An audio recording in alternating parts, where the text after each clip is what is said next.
Good morning. It's 10:30 and this is Observer News. I'm Chris Higgins with Minshu Mo and Ruben Sokol. Currently in Toronto, it's 3 degrees Celsius and sunny. Now, here are the headlines. The TTC is beefing up security. The NHL approved new headshot rules. And in science, volcanoes gave birth to dinosaurs. Now to our top story. Torontonians can rest a bit easier now in the TTC. Over 40 more police will be added to patrol buses and subways. A series of violent attacks on the TTC this year prompted the move, but according to the Globe and Mail, the changes will also reduce the number of security officers. For the time being, both forces will operate separately, and the plan should be in place by the end of this year. The City of Toronto announced last month its partnership with the United Way in building new community centres for some underprivileged areas of the city. But one needy neighbourhood has begun to create their own facility. Without waiting for the multi-million-dollar funding, it's in Flemington Park, and Observer Radio's Taylor Marston reports the issue now is getting out of the basement they call home.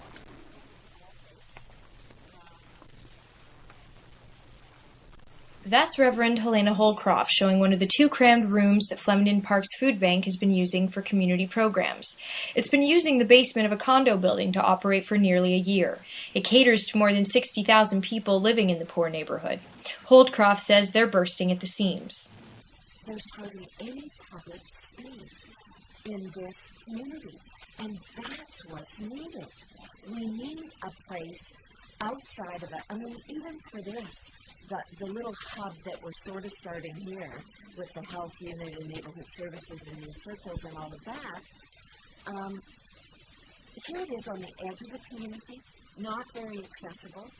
I mean, that's no place for a hub, but it was, so it's in the basement of a condo. It was like the only space available.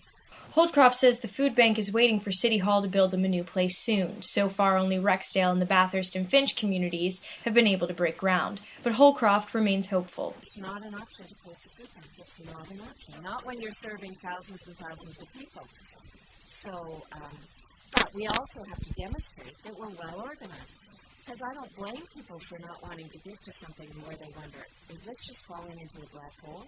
Or is somebody really stewarding this process and using our money the best way possible? And that's what we need to demonstrate. In the meantime, she says the programs at the center will continue with the basement door wide open. Taylor Marston, Observer Radio News, Toronto. In the House of Commons yesterday, a Liberal motion involving maternal health was defeated by 6 votes. The CBC reported the debate focused on Canada's family planning initiative for this year's G8 summit. Liberal Foreign Affairs critic Bob Rae argued the plan should cover a wide variety of women's reproductive health services in developing countries. However, controversy over the motion centered on the issue of abortion. Prime Minister Stephen Harper rejected the claim. Although supported by opposition parties, some Liberal MPs abstained and others voted against the motion. Britain expelled an Israeli embassy official yesterday. He is known to be a senior member of Mossad. This according to a report by The Guardian. The move comes amid strong circumstantial evidence linking Israel to forged British passports and an assassination in Dubai. 12 foreign passports were used in January by killers of Hamas leader Mahmoud al-Mabhouh, and an investigation is yet to be completed. Israel is not expected to retaliate. And that's the latest news. Now here's Minshu with sports. Thanks, Chris, and hi, everyone. The NHL board has unanimously approved a new rule on blindside hits to the head. The new rule prohibits hits on the unsuspecting players where the primary point of contact is the head. According to a legal statement last night, they are still working on the timing and details of the implementation. The NHL General Managers proposed this rule early this month. It was originally for the next season. Under the pressure from the players and media, the NHL is trying to fast-track it. Speaking of NHL, the Maple Leafs last night lost to the Florida Panthers by 1-4 in the Air Canada Centre. The ex-Marley goalie Scott Clemenson was the star of the game. He made 42 saves for the Panthers and missed only one. David Booth scored his first 2 goals in his 80th game back since his recovery from the concussion. This loss was the first in the Leafs' last 4 games. They remained for 4 points back of the 14th place. Another Toronto-based team did a better job this week. The Toronto Raptors beat Minnesota Timberwolves by 106 to 100 on Monday night. This game marked their 12th straight victory over the Wolves. It doesn't mean it was an easy win. The Raptors overcome 6 turnovers and established the lead in the final quarter. Chris Paul scored 21 points and grabbed 10 rebounds. The Raptors won 3 games of the last 4. Now they are in the number 6 spot in the East. Mayor David Miller attended the Town Hall's forum held at the University of the Toronto Scarborough campus on March 3 to discuss the 2015 Pan Am Games. The mayor was there to encourage students to vote yes on a $30 million levy that would help pay for the athletic faculties being built on the campus. MS observer Saida Ragged reports, not all students are happy with paying to bring the Pan Am Games to Toronto.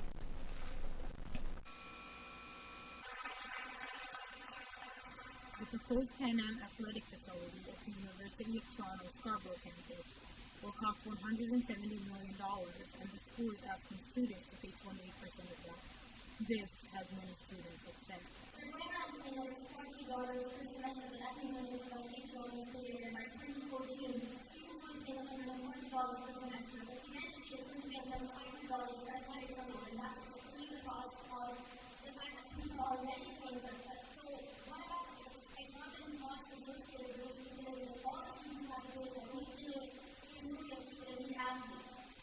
Mayor David Miller said he could relate to the struggle students face. The UTSC has an opportunity to build an athletic facility like no other. You have a chance to have on this campus the best facility in this country. If that facility comes here, the Scarborough Valley LRT will be right behind, and this campus will be connected into the rapid transit network of Toronto by a modern light rail system that will come right here. According to a website set up by the university and the Scarborough Campus Students Union, community members as well as alumni will have access to the facility. Saida Reggae, Observer Radio News, Toronto. The Ultimate Fighting Championship is illegal in Ontario, though the Toronto's UFC fan base is among the largest in North America. The UFC president Dana White yesterday appeared at the Eaton Center for an Q&A and autograph session with hundreds of mixed martial arts fans. He suggests that it's only a matter of time before Ontario lifts the ban on this sport. Premier Dr. McGuinty said earlier, it was not a priority for the government to legalize the UFC. The UFC grows faster in recent years and has become huge business in Montreal, Vancouver, and the US. That's all for the sports. Tennis will have all the buzz in entertainment. Thanks, Minshu. I was raised on Cajun cooking and that New Orleans cuisine. And the folks at Popeye's Chicken, well, they know just what I mean. Help me, girls. Love that chicken from Popeyes. You'll dig the way it's fried. Love that chicken from Popeyes. Feels so good inside. That New Orleans spice is oh so nice. A scandalous taste, but still so crunchy and spicy and juicy. My Lucy, grab a piece and bite right in. Hey, love that chicken from Popeyes. The best you ever tried. Love that chicken from Popeyes. Your taste buds will be tantalized. And once you savor that high poppin' flavor, you'll say, this is some serious chicken. Hello, everyone. Rosie O'Donnell plans to make her return to daytime television next year. O'Donnell will launch the show in September 2011, which will likely try to take the audience Oprah Winfrey is leaving behind. Rosie O'Donnell won 6 daytime Emmys in 6 years when she hosted a talk show that ended in 2002. O'Donnell is planning an aspirational show, much like what Oprah Winfrey has done. But O'Donnell may be still viewed as polarizing, especially after her stint on The View.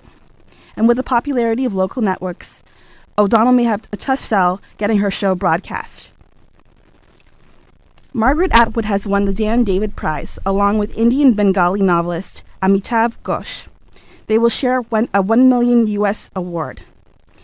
The Dan David Foundation from Tel Aviv University endowed the prize and encourages interdisciplinary research that is groundbreaking and innovative. 3 $1 million prizes for past, present, and future achievements are awarded every year. With a rotating focus on arts, sciences, and humanities, 10% of the award is also donated to graduate students. Judges commented that Atwood's work explored the definition of Canadian identity and dealt with topics like feminism, colonization, and systemic oppression. She and Ghosh were awarded with the award for the present prize. The awards will be presented May 9th. For most, grade 12 is a time for proms, parties, and spare period fun. For Celicia Hugh and Erica Montesano, senior year is a time for forming their own clothing line called Celicia and Montesano. Their spare periods are spent with their friend and model Michelle Santa Croce at a local Starbucks designing their outfits. Recently, their pieces were featured in Haiti Nation Deadly Sins fashion show. Montesano speaks about the experience. For most, grade 12 is a time for proms, parties, and senior years and spare periods are spent with their designing their outfits. In Haiti Nations that speaks about the experience. It was a different experience from the school fashion show because you had to be more professional about it too. You couldn't just come in and do nothing. You had to get yourself done. It's like deadlines and it was like a taste of the real world. This was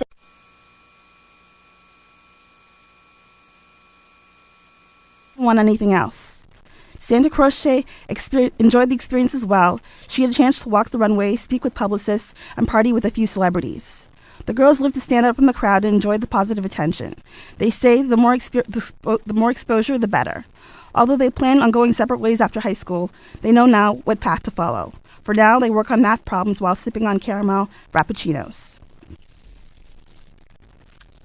New Orleans singer Marla Wright died yesterday at the age of 62. Her manager, Adam Shipley, confirmed that Wright died of complications from stroke she suffered last year. Wright became hospitalized last June after she suffered a serious stroke following a performance at a club. She sang traditional jazz and gospel music. Although she listened to her mother sing and play piano as a child, she did not sing professionally until she was 40. Now let's go to Ruben for the latest in science news.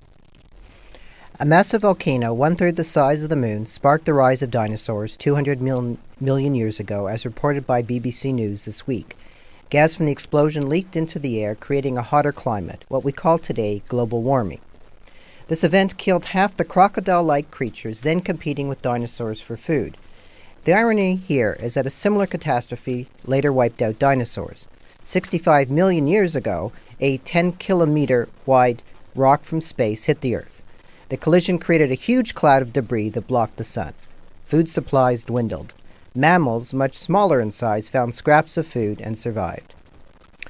Speaking of global warming, why is Greenpeace boycotting Kit Kat chocolate bars?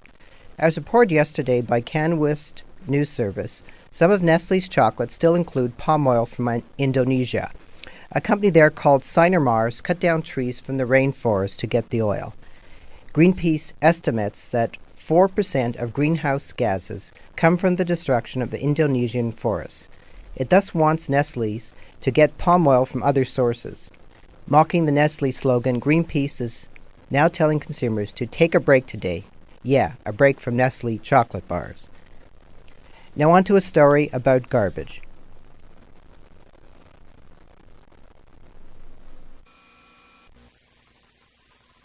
Residents of the community are growing tired of the garbage and misplaced dog waste that is being littered on the sidewalks and front yards of where they live. Lauren Mann, who lives in the neighborhood, says the waste is deteriorating the community. As the week goes by, we start to notice 10, 20 bags laying all around the curb, and some senseless person is just leaving them lay and deteriorate our company. Mann says this is an ongoing problem for the neighborhood, the solution to which is being accountable for your own actions within the community. I think every person has to be reminded about good stewardships of their community. We have an active community newspaper that goes around our area, and we try to pinpoint the problems. It could be break-ins, it could be graffiti or whatever, and I think now we've got to tackle this here major problem of leaving your dog doo-doo on the streets. Mann says he spoke with representatives at the office of Ward 44 Councillor Ron Moser about the problem and did see some immediate results, though he was doubtful how long they would last. Sarah DeMille, Observer Radio News. Now back to Chris.